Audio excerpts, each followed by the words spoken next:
ยงสัตทีมีลิงสัตทีนามีจอมีสตังความนัวยามคำขึ้นในเสียงน้องนวลก็จมมาจมเมียนเดือดเมียนลมอ่อนยิงน้องบ่ความ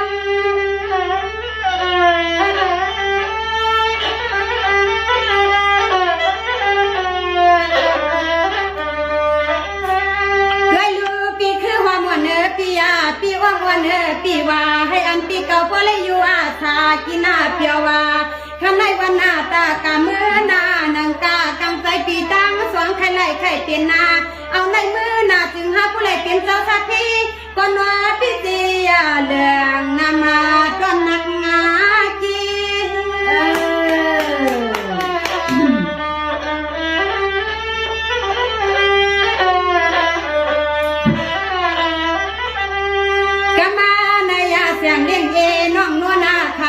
สุดดวงมุงวงไว้ปันปีเอาในเมื่อนาจึงให้ปีตั้งสองนอจึงให้พวกไหลมีเขาเงินในคำขับตามาอยู่ตาเสจำปีวานเสียงน้องวานคาสุมังกลาปันคำขึ้นในจึงให้พวกไหลกันเย็น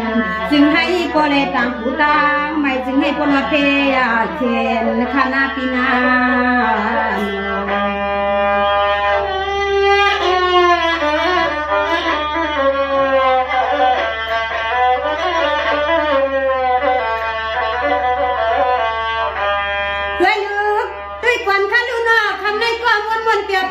เจ้าสาสาวานวลวันน้องก็เลยเอาเสียชวนกินตามมาไปวังชามาถึงเฮือนปอเลี้ยงสัตทีมีเลี้ยงสัตทีนามีจอนุ่มนวานแสงน้องนวลขาดตัวมันลุ้นกลมเหลือยาวนัว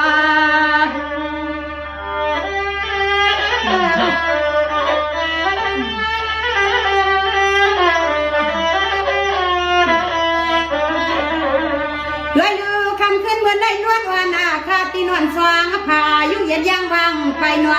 มาเพียวที่เฮือนก็เลี้ยงสัตทีมีเลี้ยงสัตทีก็นอนเศร้าอยู่ดินนาต้นเมือง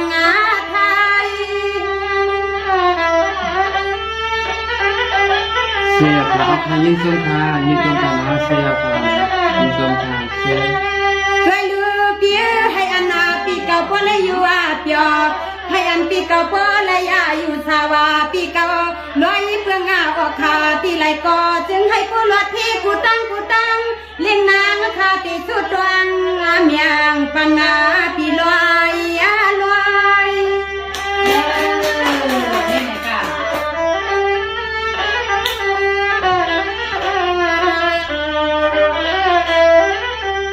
หัวยากะหือไหลเป็นก้อนนอตีเฮนาตีเยไว้กะหือไหลเปลี่ยนตีเฮินตีเย่ไหลเปลี่ยนตีเฮินนาเนี่ยเลี้ยงสัตว์เทกว่านอปอเลี้ยงสัตว์เทกว่านอสังสวาละเพียงพุ่งเมืองถึงไทยในจึงให้พ่อหมุนเสกผู้ตั้งเรียกนางคาสูมังกลาปั่นคำขึ้นในจึงให้ผู้ไหลมีรถกาผู้ลำกว่านอมีเมืองเสียวขมวนย้อนสุดวางปั่นคณา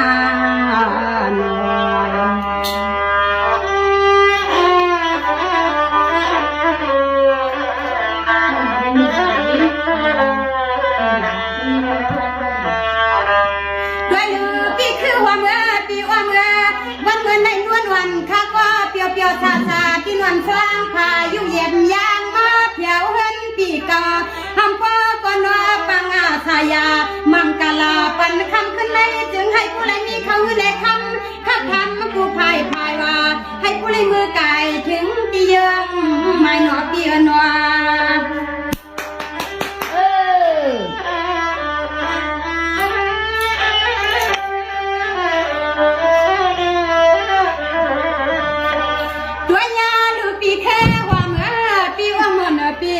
จึงให้ปีเก่าผู้ใดอยู่ลีกินหวานเฮ็ดกินการสั่งไล่อำว่าการค้าการขายวันไล่ให้อันจืดตวนก่อนว่าให้ผู้ใดมีลูกค้านำอำว่าปีไก่ปีจำไหลมาที่มาเสียงเลี้ยงนั่งขายยันสุดตัวมุมมองมังกลาอำตวนวันไหนจึงให้ผู้ใดอ่อนยาอ่อนจ้องเหมือนตวนใจตวนคนต่างปีเฮาเขาหนอเปียนอ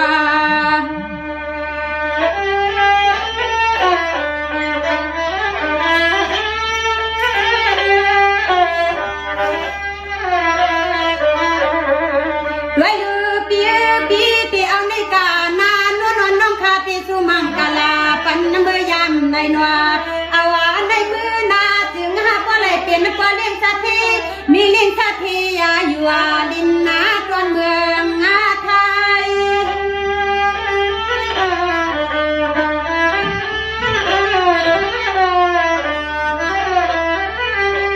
ด้วยลือคำขึ้นวันในนวลวันน้องก็จมสมานำนา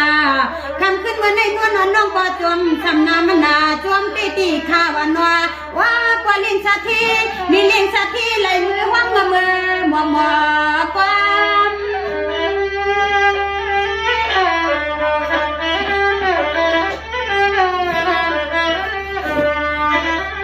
อย่ามาคำมาขึ้นหน้าในอย่ามาคำขึ้นในจึงเฮปีเก่าซ้ำพอไหลมียาเขาเงินหน้ากูเงินกูเยค่ะเอาในเมื่อหน้าจึงให้พอไหลเปลี่ยนพอเลี้ยงสัตว์เทมีเลี้ยงสัตว์ที่อ่อนบ่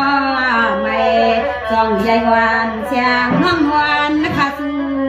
กันนอคำใน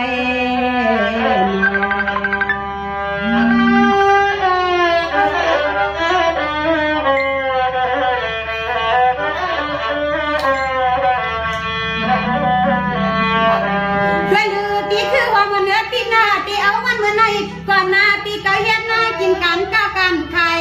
ปีเก่าเฮ็ดกินยากันก้ากันขายวันไรกว่าน้ำว่ายิ่งเลยใจให้มีลูกทิมอยู่ตาเจจำปีวานเสียงน้องนวลนะคะสู่ปันนว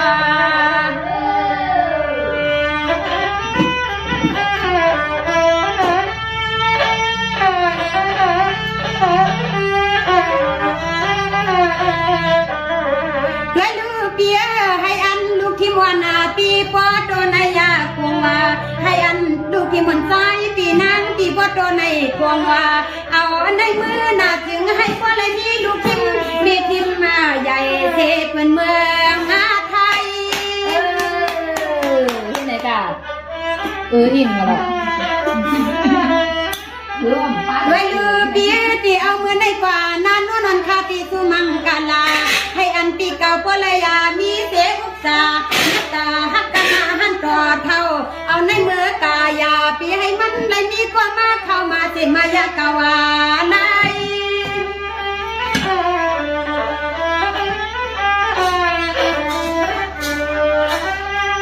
ด้วยยาลัวกันมาในเสียงเด้งนางอาคอนอเขาย้อนอาสุดต้องไว้ปันไทยจึงให้ปีก็เลยมียาเขาเงินอาขับตำกินนายาตกงาเถิงเติบท้องงากว่านอหงกวางปีเฮาอยู่ซามังกาลากามน้องนนคาปีแค่วางเอาควันเกยวนเอาข้อความน้องพอเย็นขนา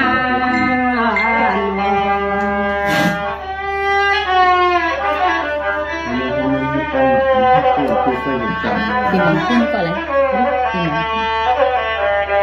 ด้วยลือกันในนวลวันข้าก็ตีอันปนหน้าปวงวางตันกันในนวลวันน้องก็ตีอันปนหน้าปวงวางตันก็น้องหมอความเฮาก็มีน้ำขนอ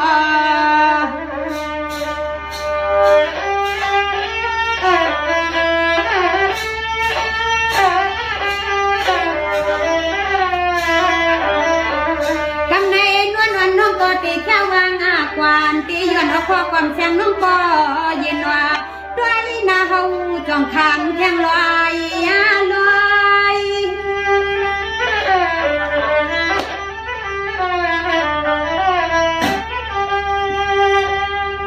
เอาค่ะไม่ซุงค่ะไม่ซุงพี่น้องตั้งหมดตั้งเสียงเจียงก็เล็กก็ใหญ่ไม่เก่า3,700 แสนขนอ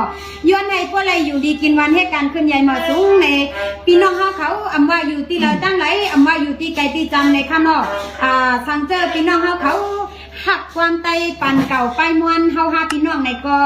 ผักกดไลค์กดแชร์ในขนอผักกดไลค์กดแชร์ปั่นเฮาหาพี่น้องกดไลค์กดแชร์กดติดตามปั่นเฮาหาพี่น้องย้อนให้เฮาหาพี่น้องอยู่ดีกินวันให้การขึ้นใหญ่ใหม่สูงวันเหมือนในก็ไลมาตีเฮิรนบ่เลี้ยงสัตว์เทมีเลี้ยงสัตว์เทปีสันกำแพงในขนอยินจมลงจมหลังคาในขนอหมอสูงขย่ำกลางคำย้อนให้เฮาหาพี่น้องมังกลามีเงินมีคำมีสินมีธรรมเมตตาหาปากซาเปียดหักกันใหญ่ๆนำเสกำคาไม่สูงค่ะ